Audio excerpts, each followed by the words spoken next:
Many times students come to me asking, sir, what exactly we should do after my master's? What exactly I should do after my bachelor's? So I have created a checklist which I am going to share with you. Please follow that checklist, and that is going to help you succeed in your career and life. Now, one thing before I start with this checklist is this is a comprehensive checklist. You don't need to do everything, but if you're able to do majority of it, nothing like it. That's your secret to success in the biotech and pharma industry. Now, another thing is accelerating your career is very important, because the moment you reach your 40s, your career will start stagnating. So it is better to accelerate it now while you are still young. Okay. So the to-do list starts with the first point, which is develop learning ability. Now, while you're still in college, you have tremendous learning, ability and opportunity. So to convert that opportunity into ability. Don't just relax and think, okay, it's just college, let's enjoy. You have to be ready. You have to learn more. You have to apply your knowledge and learn in between the lines. I remember, a incident where we were studying biology, and I was studying the effects of caffeine on body, and at the same time, in a separate chapter, I was studying the effects of non-steroidal anti-inflammatory agents on our body. And then I compared and realized that if you take coffee and you take medicine, which is a painkiller, both have an antagonistic effect, and many people do that, right? So what I did, I took one problem, I took another problem and read in between the lines. I developed learning ability, I developed comparison and learn, and that helped me come to a conclusion. The next day I went to college and I asked my professor, and he said, yes, you are right, this is something which many people do and they should not do. You should never take a painkiller along with caffeine or coffee. So what really I found out is two different topics, but when you learn together, you come to a better conclusion, and that is the power of learning ability. What's not written in the books also you can learn if you have the power of learning ability. So that's the first point on the checklist. Let's move on to the second point. Now, the second point is again related: build strong concepts. Unless you have strong concepts, you cannot apply. Unless you cannot apply, you cannot win. So like I gave you the previous example, that caffeine and painkillers, there are multiple such examples, like smoking with driving. Like, many people think that if I smoke and then I drive, I'm very alert, so I will never meet an accident. But actually, what happens while smoking? When you smoke, your neurotransmitters are highly alert, and but later on it goes in a dip, and that can actually lead to accident. So how do you realize that? When you have a strong concept of effect of smoking on neurotransmitters, then only you can realize that, okay, actually cigarette smoking can lead to accidents also. So that's where you have to build strong concepts and then apply those concepts in your research. So that's point number 2. Let's move on to the point number 3. Now, the point number 3 is do hands-on training. Never ever ignore that. Wherever you're getting a chance, whether it is a paid, unpaid, or volunteer, do it, because as long as you're getting a chance, that's the blessing you are getting in disguise.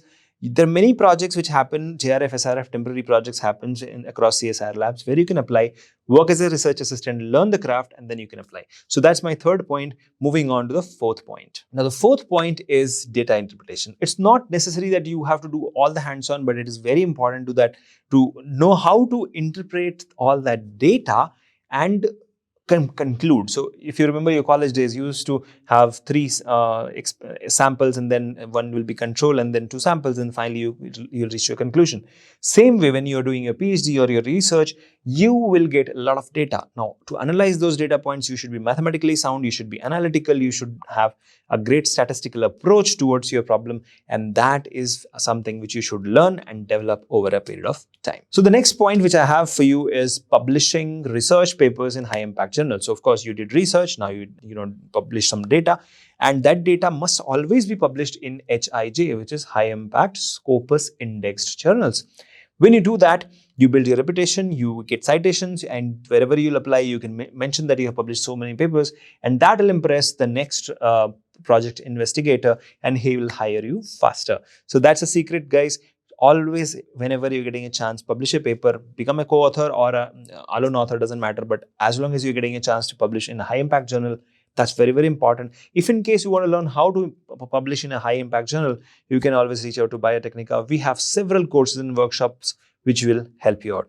Let's move on to the next point. The next point today for you is, as soon as you finish your bachelor's or master's, you should always look for some certifications. Certification can be online or offline. In fact, Biotecnika has more than 90 plus certifications, which you can do completely online, 14 days certification courses, right from virology to CRISPR to bioinformatics. Everything is covered: molecular biology, cell biology techniques, all that right inside Biotechnika's platform. You can do these certifications, and now these certificates will help you when you are applying for a job, because when the recruiter will see that you have a virology certification, he'll ask you questions related to virology, and that will lead to much better understanding of your profile by the recruiter, and you will get employed faster. So I think certifications are very important if you are not having any kind of paper published, because that will divert the mind of the recruiter that, okay, even if you don't have a paper published, you have done some certifications which will represent your candidature. So that's my next point. Move on to the next point. The next point for all of you is participating in workshops. Now, workshops are excellent learning events. Workshops are excellent networking events. Workshops are the place where you learn cutting edge technology which has never been taught in your syllabus, in anywhere else. And you also learn a lot of data interpretation skills. So I think workshops are way ahead in time. If you are getting a chance to attend any workshop, whether it is online or offline, never let go of that opportunity, because any workshop, there will be renowned speakers who will come in from various parts of the world. They'll share their data, they'll share their insights, they'll share their way of thinking, and that improves your point of view, your way of thinking, and that further improves your way of doing research. And science is all about improvement. So I believe a workshop done well is a research done well in the future. So never ever skip any chance of doing research and workshop together. Now, let's move on to the next point, which is developing communication skills. Many students come to me and say, "Sir, why don't you speak in Hindi? Why do you speak in English?" My Matribhasha, my mother tongue is Hindi. I can speak in Hindi for hours together, but science is pursued globally in English, not Hindi. And that is a limitation where you should overcome. You should develop your communication skills in English, and you should always target to go global as a researcher, right? Not limit yourself only to India or your state, because you don't know what future opportunities may come your way. Maybe a postdoc opportunity in Germany leads to another research opportunity in US, which leads to a Nobel Prize opportunity for you. You don't know at all. So if you do not establish yourself as a global researcher, your chances of becoming a great researcher is thin. So what you should do, you have to improve your communication skills. It helps you in your writing, it helps you in publishing paper, it helps you in your research, it helps you in teamwork and whatnot. And if in case you want to develop your communication skills, we do have a course on that as well.